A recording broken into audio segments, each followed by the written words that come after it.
It's time to read a book. Today we have Hero Copter.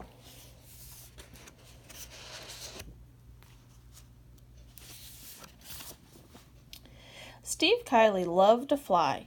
In his 20 years of being a pilot, he had probably spent more hours in the air than on the ground. Up in a helicopter, he felt like a bird and loved looking down on the world below.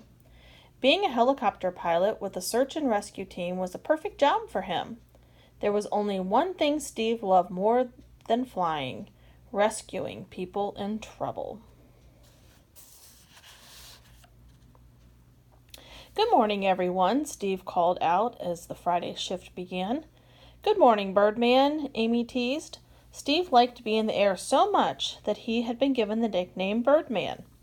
Amy was a rescue swimmer, and Nate and Glenn made up the winch crew. Since the search and rescue team worked together for 24 hours at a time, they knew how to tease one another.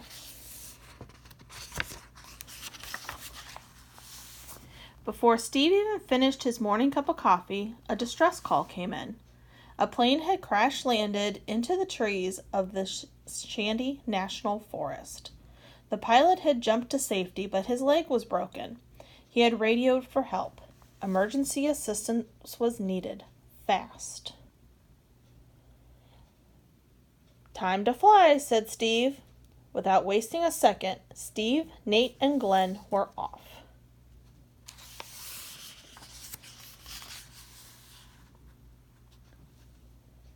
Steve hurried into the cockpit of the helicopter while the winch crew got into position.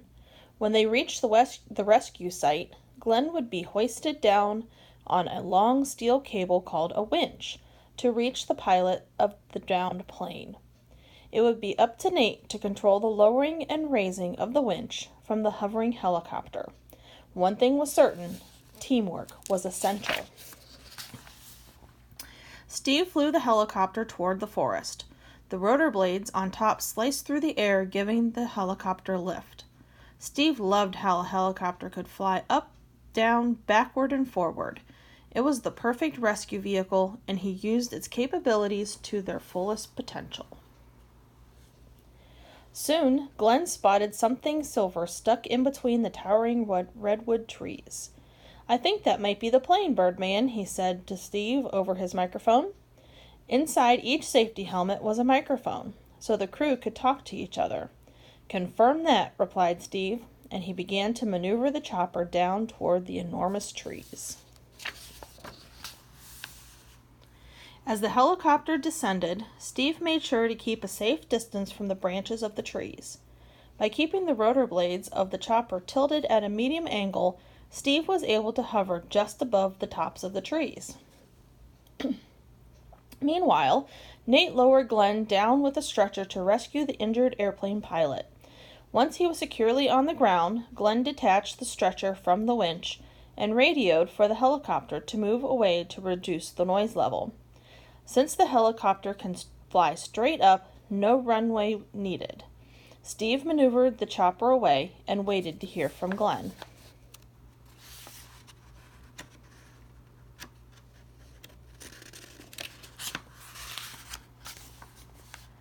Glenn was a trained emergency technician, so he quickly examined the pilot and determined that he had a broken leg and a fractured shoulder. He helped the pilot onto the stretcher, then radioed through his microphone for the helicopter to return. But his radio wasn't working. Thinking quickly, Glenn went to an open area and set off a flare to signal the helicopter to return. "That's my cue," Steve said, and immediately flew back to the rescue site. Nate hoisted Glenn and the injured pilot as Steve maintained a stable hover with the helicopter. Once everyone was safely inside the helicopter, Steve headed for the nearest hospital. "Nice work," Steve told the crew. It would have taken a ground crew a lot longer to get through that forest." "How did it go?" asked Amy when they returned. "Pretty smoothly," replied Steve. "Yeah," agreed Glenn, "except my radio isn't working." "Let me take a look at it," suggested Amy. "I bet I can fix it." "Be my guest," said Glenn. Later that day, Amy told Glenn and Steve that she was able to fix the radio. Then Steve checked the weather report. "Sounds like a storm's coming," he reported to the others. "Looks like it too," said Nate, peering up to the sky. Meanwhile, out in the ocean, a father and his two sons were finishing up a good day of fishing. The wind began to blow.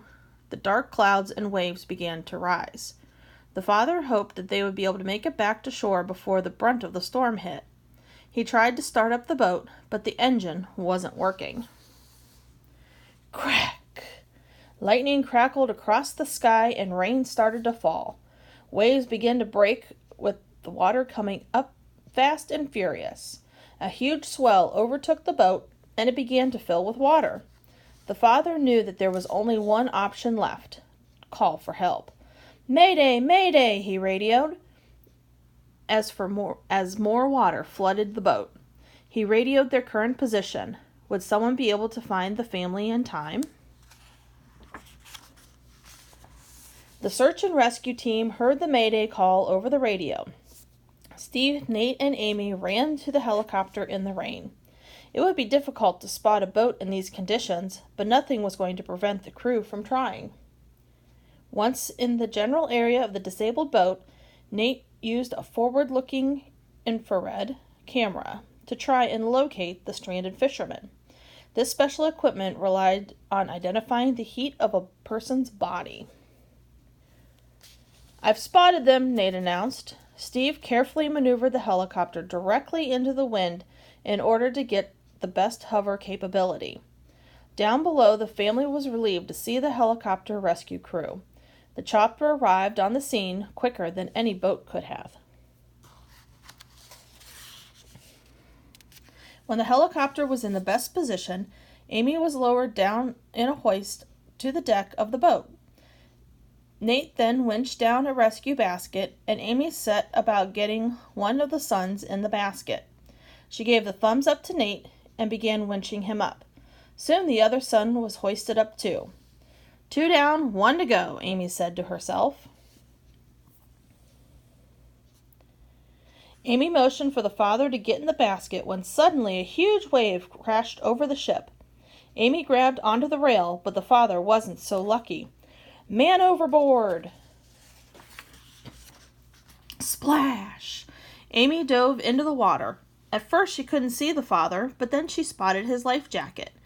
Amy swam to him and pulled him back onto the boat.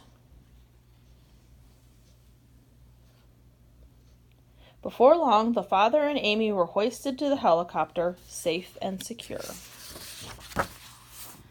By the end of their shift the next morning, the crew had rescued 6 people total. Everyone was eager to get some rest. Well, almost everyone.